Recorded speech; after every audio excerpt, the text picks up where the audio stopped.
ರಾಜ್ಯ ಕಾಂಗ್ರೆಸ್ನಲ್ಲಿ ಡಿಕೆ ಶಿವಕುಮಾರ್ ವರ್ಸಸ್ ಕೆಎನ್ ರಾಜಣ್ಣ ಅನ್ನುವಂತಹ ನೇರ ಯುದ್ಧಕ್ಕೆ ಸಾಕ್ಷಿಯಾಗ್ಬಿಟ್ಟಿದೆ ಅಖಾಡ. ನೆನೆ ಕೆಎನ್ ರಾಜಣ್ಣ ಅವರು ಮಾತನಾಡಿದಂತಹ ಪರಿ ಇದೆಯಲ್ಲ, 2 ಸ್ಟೆಪ್ ಮುಂದಕ್ಕೆ ಹೋಗಿ ಅಟ್ಯಾಕಿಂಗ್ ಮೋಡ್ನಲ್ಲೇ ಡಿಕೆ ಶಿವಕುಮಾರ್ ಆದ್ರೆ ಏನು, ರಾಜ್ಯಾಧ್ಯಕ್ಷರ ಆದ್ರೆ ಏನು ಅನ್ನೋ ನಿಟ್ಟಲ್ಲಿ ಅವ್ರು ಮಾತಾಡಿದ್ರು. ದಿನೇ ಹೆಚ್ಚಾಗ್ತಾ ಇದೆ ಡಿಕೆ ಶಿವಕುಮಾರ್ ವಿರುದ್ಧ ರಾಜಣ್ಣ ಅವರ ಅಸಹನೆ. ಅವಕಾಶ ಸಂದರ್ಭ ಸಿಕ್ಕಾಗ್ಲೆಲ್ಲ ಮಂಗಳಾರತಿ ಮಾಡ್ತಾ ಇದ್ದಾರೆ. ಆದದಾಗೇ ಬಿಡ್ಲಿ, ನೋಡೇ ಬಿಡೋಣ ಅಂತ ಹಠಕ್ ಬಿದ್ರ ಕೆಎನ್ ರಾಜಣ್ಣ ಅವರು.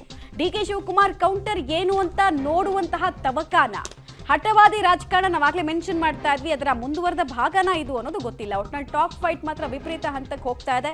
ಶಿಸ್ತು ಕ್ರಮದ ಪರಿಸ್ಥಿತಿ ನಿರ್ಮಾಣ ಆದ್ರೆ ಒಂದು ಲೆಕ್ಕಾಚಾರ, ಬಲ ಪ್ರದರ್ಶನದ ಹಂತಕ್ಕೆ ಇದನ್ನ ಕೊಂಡೊಯ್ಯೋದಕ್ಕೆ ಲೆಕ್ಕಾಚಾರವನ್ನ ಹಾಕೊಳ್ತಾ ಇದ್ದಾರೆ.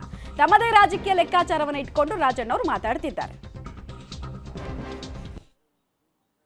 ಮುಖ್ಯಮಂತ್ರಿಗಳ ಹೆಸರು ದುರ್ಬಳಕೆ ಮಾಡ್ಕೊಳ್ಳೋದು ಬೇಡ ಅಂತ ಏನು ಹೇಳಿದ್ರೆ ನಾನು ಕೂಡ ಸಹಮತ ವ್ಯಕ್ತಪಡಿಸ್ತೀನಿ. ಅವರು AICCನ ಹೈಕಮಾಂಡ್ನ ದುರ್ಬಳಕೆ ಮಾಡ್ಕೊಳ್ಳೋದು ಬೇಡ. ಆರೋಪ ಅಂತ ಅಲ್ಲ, ವಾಸ್ತವಾಂಶ. ಯಾರಿಂದ ನಾನು ಪಕ್ಷದ ಶಿಸ್ತಿನ ಪಾಠ ಕಲಿಬೇಕಾಗಿಲ್ಲ.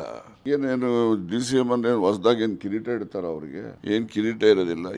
ವೈಯಕ್ತಿಕವಾಗಿ ನನಗೆ DK ಶಿವಕುಮಾರ್ ಅವ್ರ ಮೇಲೆ ಯಾವುದೇ ರೀತಿಯ ಅಸಮಾಧಾನ ಇಲ್ಲ. ಯಾವುದು ವಿಚಾರಗಳು ಬರ್ತವೆ, ವಿಚಾರದಲ್ಲಿ ಭಿನ್ನಾಭಿಪ್ರಾಯ ಬರ್ಬೋದು ಅಷ್ಟೇ. JC ಚಂದ್ರಶೇಖರ್ ಯಾಕೆ ಏನಂತೆ ಕಾರ್ಯಾಧ್ಯಕ್ಷರನ್ನು ಡಬಲ್ ಕೊಂಬಿಟ್ಟಿದವ. ನಾನು ಮಹಾಭಾರತ ರಾಮಾಯಣ ಅವೆಲ್ಲ ಓದೋನು ಅಲ್ಲ, ಕೇಳೋನು ಅಲ್ಲ. ಯಾವ ಶಿಶುಪಾಲನೋ ಯಾವ ಕೃಷ್ಣನೋ ಲಯಬಿಲಿಟಿ ಆಗ್ಬಾರ್ದು, ಎಲ್ಲ ಹೊರೆ ಇವೆಲ್ಲ. ಮೊದಲು ನಾವು ನನ್ನ ಆತ್ಮವಿಮರ್ಶೆ ಮಾಡ್ಕೊಂಡು ಮಾತಾಡಬೇಕು. ಡೀಟೇಲ್ಸ್ ಕೊಡ್ತಾರೆ. ನೇರ ಸಂಪರ್ಕದಲ್ಲಿ ಜಾಯಿನ್ ಆಗ್ತಾ ಇದ್ದಾರೆ ಸುಕೇಶ್. ಕೆರಳಿಸುವಂತಹ ಪ್ರಯತ್ನವನ್ನ ಕೆಎನ್ ರಾಜಣ್ಣ ಅವರು ಅತ್ಯಂತ ಅವ್ಯಾಹತವಾಗಿ ಮಾಡ್ತಾ ಇದ್ದಾರೆ. ಅಂದ್ರೆ ಹೀಸ್ ಅ ಸೀಸನ್ಡ್ ಪಾಲಿಟಿಕ್ಸ್. ಇನ್ಫ್ಯಾಕ್ಟ್ ಸ್ಟ್ರಾಟಜಿ ಅನ್ನೋ ವಿಚಾರಕ್ಕೆ ಬಂದಾಗ ಕೆಎನ್ ರಾಜಣ್ಣ ಅವ್ರ ರೀತಿಯಲ್ಲಿ ಪರ್ಫಾರ್ಮ್ ಮಾಡೋದಕ್ಕೆ ಯಾರಿಗೂ ಸಾಧ್ಯ ಆಗೋದಿಲ್ಲ. ಈಗ ಡೈರೆಕ್ಟ್ ಆಗಿ ಅವ್ರು ಯುದ್ಧಕ್ಕೆ ಇಳಿದಿರುವಂತಹ ಲೆಕ್ಕಾಚಾರದ ಹಿಂದೆ ಏನೆಲ್ಲ ವಿಚಾರಗಳು ಅಡಕವಾಗಿದೆ ಅಂತ ಒಂದು ಸ್ಪಷ್ಟ. ಮೊದಲಿಂದಲೂ ಕೂಡ ಅಧಿಕಾರ ಹಂಚಿಕೆಯ ಸೂತ್ರ ಅನ್ನೋದೇ ಇಲ್ಲ ಅನ್ನುವಂಥ ರೀತಿಯಲ್ಲಿ ಮಾತನಾಡ್ಕೊಂಡು ಬಂದಂಥವ್ರು ರಾಜಣ್ಣ. ಅಂದರೆ ಸಿದ್ದರಾಮಯ್ಯ ಅವರು ಬದಲಾಗುವಂಥದ್ದು ಅಥವಾ DK ಶಿವಕುಮಾರ್ ಅವರಿಗೆ ಅಧಿಕಾರ ಹಸ್ತಾಂತರ ಆಗುವಂಥದ್ದು, ಆ ರೀತಿಯ ಒಂದು ಪ್ರಕ್ರಿಯೆ ನಡೀಬಾರ್ದು ಅನ್ನುವಂಥ ರೀತಿಯಲ್ಲಿ ಮೊದಲಿಂದ ವಿರೋಧ ಮಾಡ್ಕೊಬಂದರು. ಆದರೆ ಇತ್ತೀಚೆಗೆ ಅವರ ವಾಗ್ದಾಳಿಗಳು ಅಥವಾ ಆಡ್ತಿರುವಂಥ ಮಾತುಗಳು ತೀವ್ರಗತಿಯಲ್ಲಿ ಇರ್ತದೆ. ನೇರ ಸವಾಲನ್ನು ಕೂಡ ಹಾಕುವ ಮಟ್ಟಕ್ಕೆ ರಾಜಣ್ಣ ಬಂದು ನಿಂತಿರುವಂಥದ್ದು.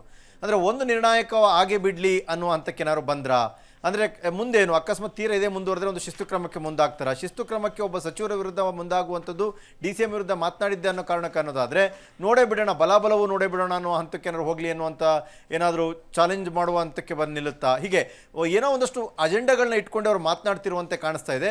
ಆದರೆ ಪರ್ಟಿಕ್ಯುಲರ್ ಆಗಿ ಏನು ಅನ್ನುವಂಥ ವಿಚಾರದಲ್ಲಿ ಆದರೆ ಕೇವಲ ಪವರ್ ಶೇರಿಂಗ್ ವಿಚಾರವನ್ನು ಅಥವಾ KPCC ಅಧ್ಯಕ್ಷರಾಗಿ ಲೋಕಸಭೆ ಚುನಾವಣೆವರೆಗೆ ಮಾತ್ರ ಮುಂದುವರಿಸ್ತೀವಿ, ಅಲ್ಲಿವರೆಗೆ ಮಾತ್ರ ಇರ್ತಾರೆ ಅಂತ ಹೇಳಿದ್ರು ಅನ್ನುವಂಥ ವಿಚಾರವನ್ನೇ ಇಟ್ಕೊಂಡು ಎಳೆದಾಡ್ತಾ ಇದ್ದಾರೆ.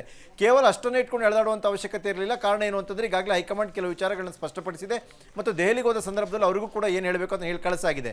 ಅದಾದ ನಂತರದಲ್ಲೂ ಈ ಮಾತುಗಳನ್ನ ಆಡ್ತಾ ಇದ್ದಾರೆ ಅಂದರೆ ಬೇರೆ ಏನೋ ಒಂದು ಅಜೆಂಡಾವನ್ನು ಇಟ್ಕೊಂಡೇ ಮಾಡ್ತಾ ಇದ್ದಾರೆ. ಅದು ಏನು ಅನ್ನುವಂಥದ್ದು ಈಗಿರುವಂಥ ಕುತೂಹಲ. ಅಥವಾ ತಮ್ಮನ್ನು ಏನಾದರೂ ಮುಟ್ಟೋದಾದರೆ ಮುಟ್ಲಿ, ಅಥವಾ ಕ್ರಮಕ್ಕೆ ಮುಂದಾಗೋದಾದ್ರೆ ಆಗಲಿ, ಆಗ ನಾನು ಉತ್ತರ ಕೊಡ್ತೀನಿ, ಅಥವಾ ಒಂದು ರೀತಿಯ ಬಹಿರಂಗ ಗುಂಪು ಅಲ್ಲಿಗೆ ಕ್ರಿಯೇಟ್ ಆದಂಗೆ ಆಗುತ್ತಾ, ಆ ರೀತಿಯನ್ನು ಲೆಕ್ಕಾಚಾರ ಇಟ್ಕೊಂಡಿದ್ದಾರೆ. ಹೀಗೆ ಏನು ಲೆಕ್ಕಾಚಾರವನ್ನು ಇಟ್ಕೊಂಡಿದ್ದಾರೆ ಅನ್ನುವಂಥದ್ದೇ ಗುಟ್ಟು ಬಿಡದೆ ಈ ರೀತಿಯಲ್ಲಿ ನಿರಂತರವಾಗಿ ವಾಗ್ದಾಳಿಯನ್ನು ಮಾಡ್ತಾ ಇರುವಂಥದ್ದು ತಮ್ಮದೇ ಆದ ಲೆಕ್ಕಾಚಾರ ಅಥವಾ ತಮ್ಮ ತಂಡದ ಲೆಕ್ಕಾಚಾರ ಇದ್ದಂತೆ ಕಾಣಿಸ್ತಾ ಇದೆ. ಅರವಿಂದ್ ರೈಟ್, ಹಾಗೆ ಸಂಪರ್ಕದಲ್ಲಿರಿ ಸುಕೇಶ್, ನಿಮ್ಮ ಜೊತೆ ನಾನು ಮತ್ತೆ ಮಾತನಾಡ್ತೀನಿ.